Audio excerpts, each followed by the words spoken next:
I am the DM and audio editor of Caverns and Critters, which is a Mausritter Realplay podcast about a group of young adults that get isekai'd into another realm where they are turned into little critters. After like 22 episodes of our show, this is kind of the stuff that I do and whatnot to edit our podcast, record it, all that. For the recording of the podcast, we use two methods. The first is everyone records on their own devices. We've used everything from like iPhone mics to my fancy setup that I have because of my failed music career. Rest in peace. Everyone records during the episode and then emails me their audios afterwards. However, as a backup, I use this Discord bot guy named Craig. You know who this motherfucker look like, low-key?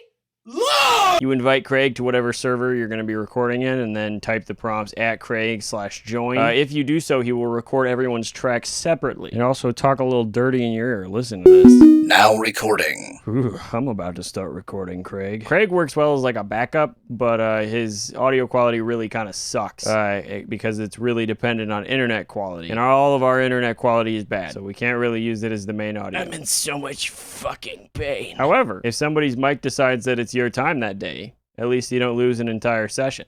So that's good. Something I really like about this method is it allows for an already synced up version of the recording that we can use in the next step, which is editing. I edit in DaVinci Resolve because I don't hate myself enough to touch an Adobe software ever again. In the immortal words of Kanye West, she a gold digger. If you look along the bottom of a new project, you can see this little symbol. It's a DaVinci Fairlight. It is a built-in DAW, which is a digital audio workstation. But DAW can also stand for Dumbass Woman, which is a fictional creature because all women are perfect.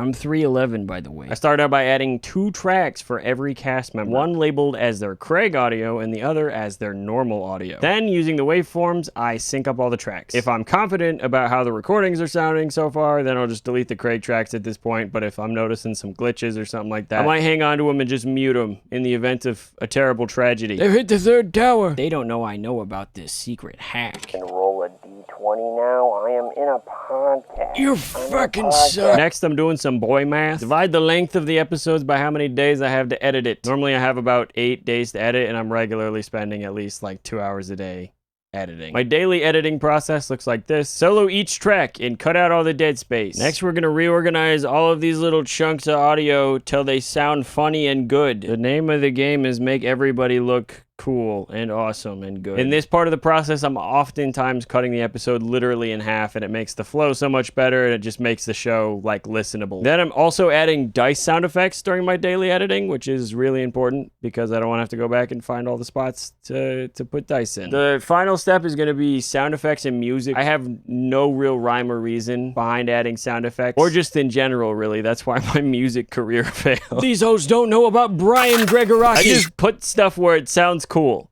However, I try to add ambience tracks to fit wherever the scene is taking place, and I do this for a lot of reasons, but a huge one is because it hides the difference in sound quality between all of our mics, and it also really like blends the edit together to make it sound like this is just how we recorded it. The final step is going to be the music. I have 2 methods for this. The one I do not do that much, which is using my failed music career skills to produce some music, and I use BandLab for that. And the method I use most common for like during the episode and stuff is I find as many Creative Commons 0 music I can possibly find that's just going to let me put it in there without a single thought. Subscribe, please. I'm begging. Subscribe, God.